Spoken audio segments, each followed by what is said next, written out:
So welcome back. This is the afadi as Critic and Commentator.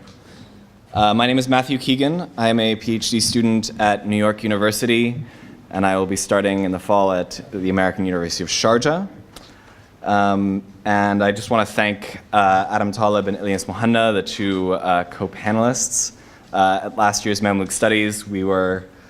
They came up with some very creative ideas for panels, and they were kind enough to abandon them so that we could do something that was a bit closer to my field of Hadith Commentaries.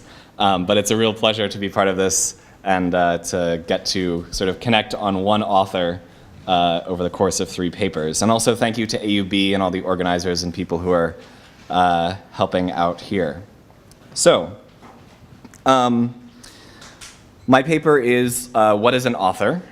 And there are, I suppose, several approaches to looking at the question of authorship.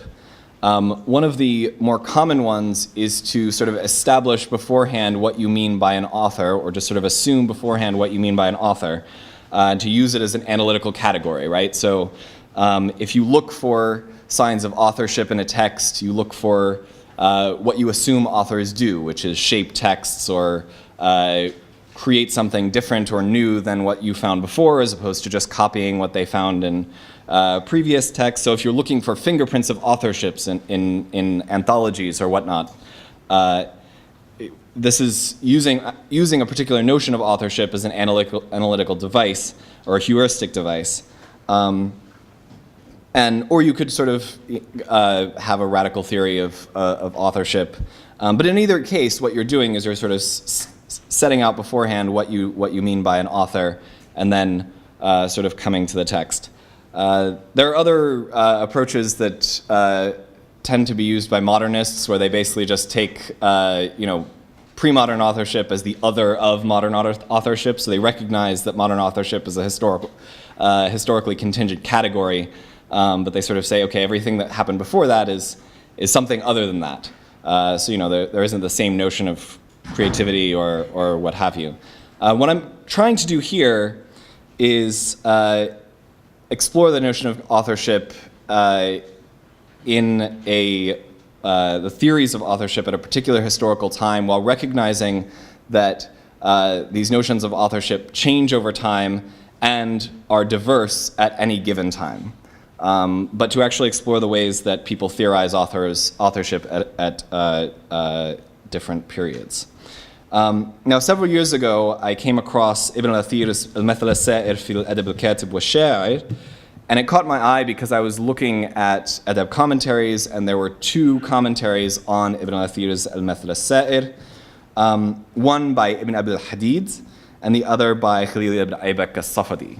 Ibn Abi al-Hadid's commentary was written while Ibn al-Athir was still alive, and it's basically it's a istidrakat work, which basically means he went through the text he tells us it was over the course of 25 days, and he basically just noted where he found issues that were incorrect or that he would like to challenge.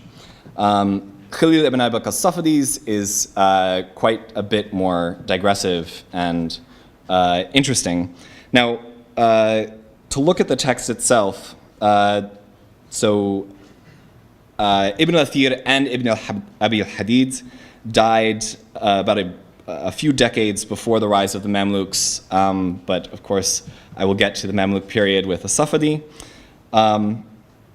As-Safadi's commentary, which is quite a bit longer than Ibn Abi al-Hadid's, basically says that Ibn Abi al-Hadid did not go far enough in his takedown of this book, Al-Mathal al-Sa'ir.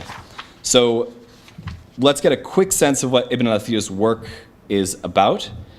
He tells us that it is about ilm al-bayan, and he claims that ilm al-bayan is to writing prose and poetry what usul al-fiqh is to legal rulings, and to uncovering the ahkam and adillat al-ahkam. Now this all seems fine, and then when I got further into the introduction, I found a very prominently placed character assassination of Al-Hariri, the author of the Maqamat, and my dissertation is on the reception of al-Hadees Maqamat, so I became even more interested in this text. So I was not expecting to find this character assassination, but why does Ibn al-Athir criticize al-Hariri? Well, according to Ibn al-Athir, this author of the Maqamat, al-Hariri, could only write maqamas. According to Ibn al-Athir, writing prose and poetry requires a great many tools or skills, and the writer, here the katib, must acquaint himself with every branch of knowledge and must be skilled in every kind of writing. There are poets who specialize in one gharad or another, so they might be good at praise or satire, but they're not good at everything. The katib is, by contrast, someone who is a master of everything, all of these different genres, skills. Now, what you might expect, if you know al-Hariri's maqamat, you might expect al-Hariri to be precisely this kind of author. He writes in prose, in poetry, he switches from different kinds. His main character, Abu Zayd as-Saruji, performs all manner of prose and poetry. But Ibn al-Athir claims that al-Hariri is one of those limited kinds of writers who's only capable of writing a single genre. Whereas the katib is the master of every craft. Here it becomes quite clear that Ibn al-Athir means by writing chancery writing. And that chancery writers are the best writers because they are the most versatile. Now, I will get to the handout that you should all have now.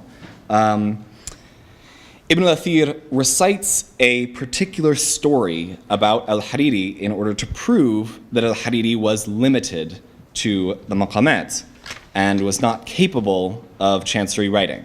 So, when al-Hariri, and this should be text 1, when al-Hariri appeared in Baghdad, he was known for his maqamat.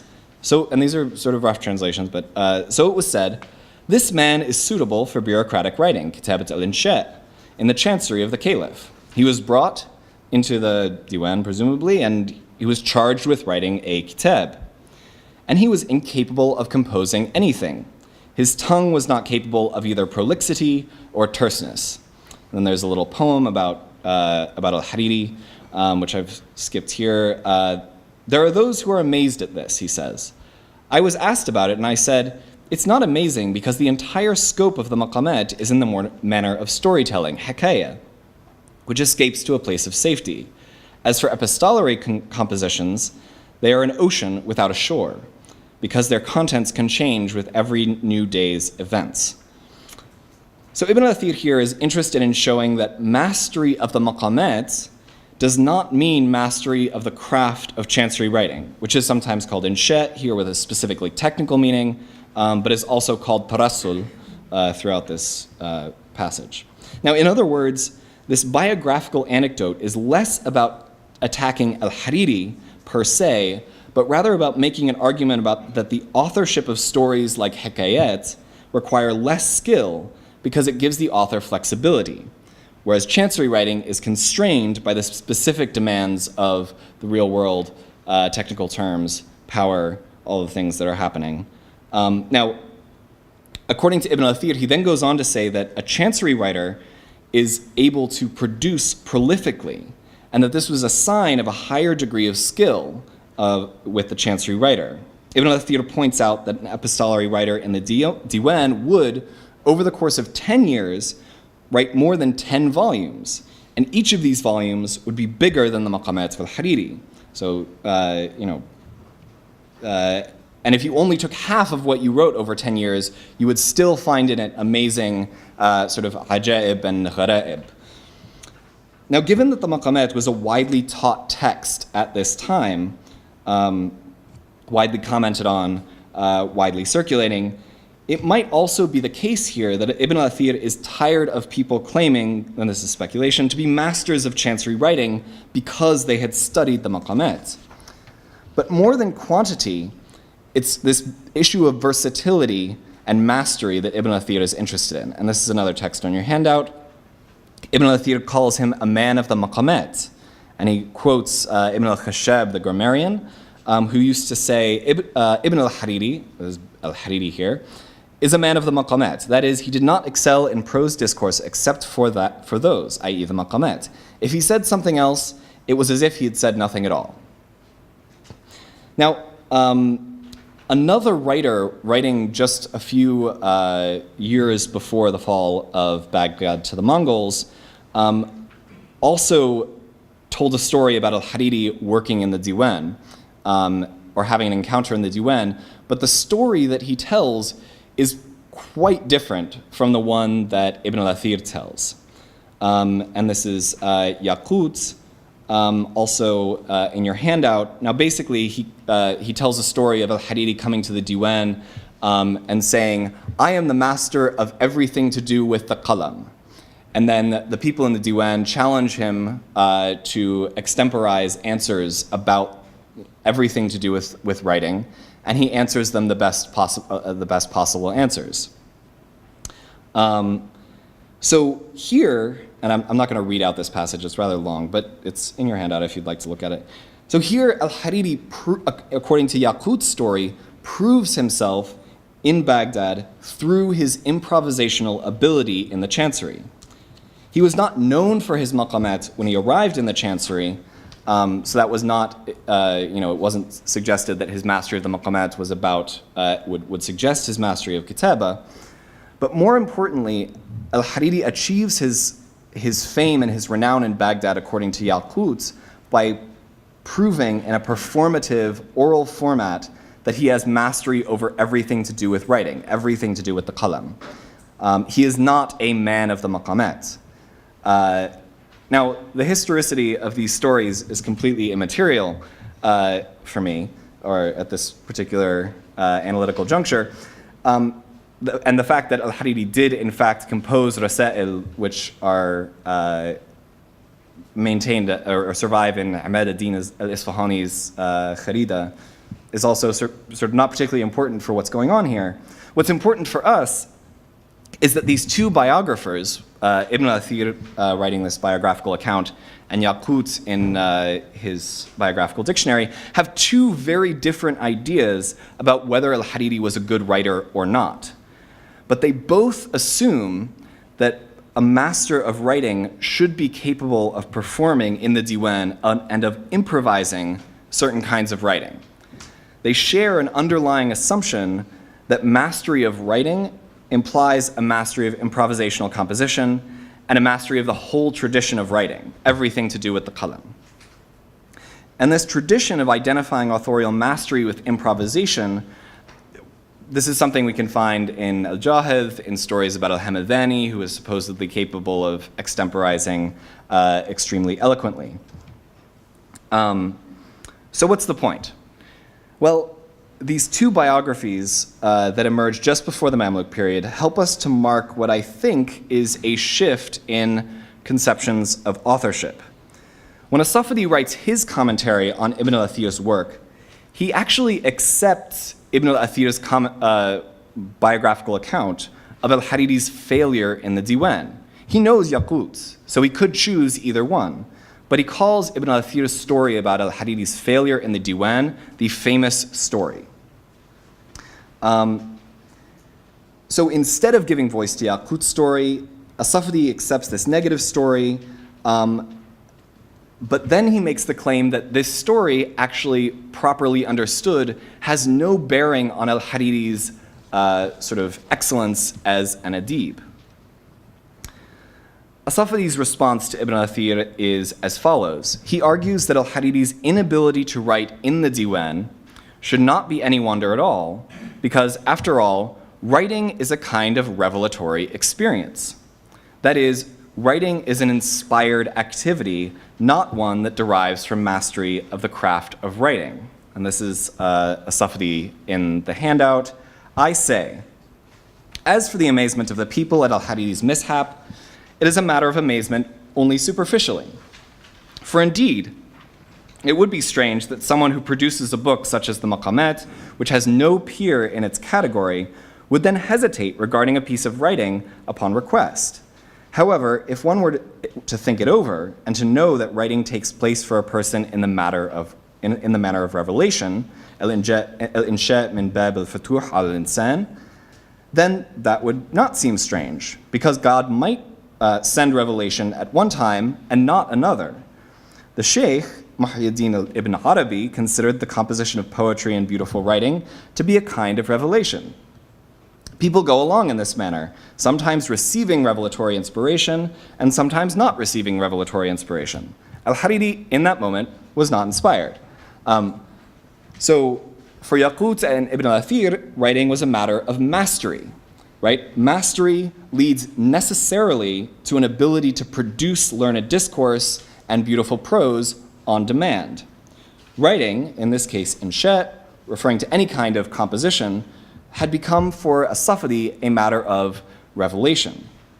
I haven't been able to trace this in Ibn Arabi, this claim, so if anybody who knows Ibn Arabi more than me, which is probably quite a few people, and you've seen something like this, please let me know. Now, so I think this is conceivably a new idea. And it may have a longer pedigree, but I haven't been able to sort of identify it. As-Safadi then goes on to make a key distinction between epistolary writing and the kind of writing that al-Hariri did when he wrote the Maqamat. And here we get an image of the solitary author who drafts and redrafts. And this is also in the handout, a quote from As-Safadi. However, when al-Hariri wrote the Maqamat, he was alone with himself in his house. He would compose something and then break it apart. He would demolish something and then build it up again. If one part was difficult or far off or difficult for him, he would move on to another. And if a trope was aloof to him, he dropped it and brought what was easier to manage. It is said that the drafts of the Maqamat were equivalent to a camel load. So these two passages in As-Safadi's commentary are, I think, quite remarkable. It is not so much the idea of drafting was new. Al-Qadi al-Fadil, who was one of As-Safadi's favorite writers of Tarassul Insha, believed that drafting was quite important. And I can sort of make some comments on Al-Qadi al-Fadil's ideas about drafting later if you're interested. What's important, though, I think, is that Yaqut and Ibn al-Athir both assumed that a great adib's reputation might depend, to some extent, on the author's mastery of improvisation, whereas As-Safadi has quite a different idea of what mastery entails and what it allows you to do.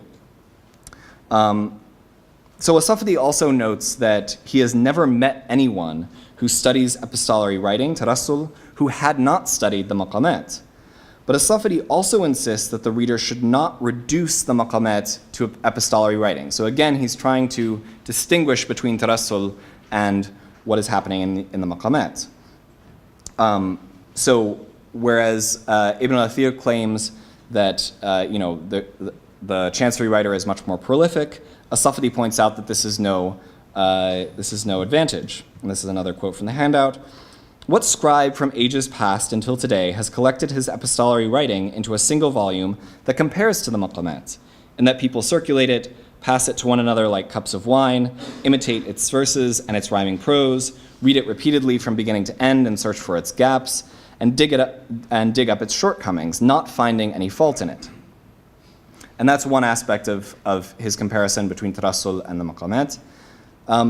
But second of all, As-Safadi argues that the affective response to the Maqamat so far exceeds that response that you would have to epistolary prose, that judging these texts by the author's success in the Diwan, or judging the relationship, as I would argue, between the text and the writing that goes on in the Diwan, is an act of injustice, dhulm.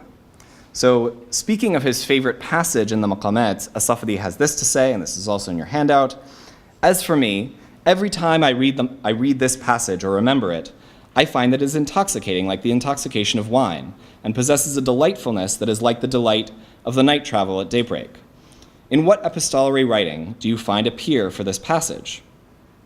Whoever places the Maqamat in the category of epistolary writing has been unjust to the Maqamat. When epistolary writing is merely a part of the Maqamat, So he's reversing the epistolary writing is simply one part of the maqamat rather than the maqamat being part of epistolary writing. And then he says, rather the maqamat should be considered a book of knowledge, whatever he means by that.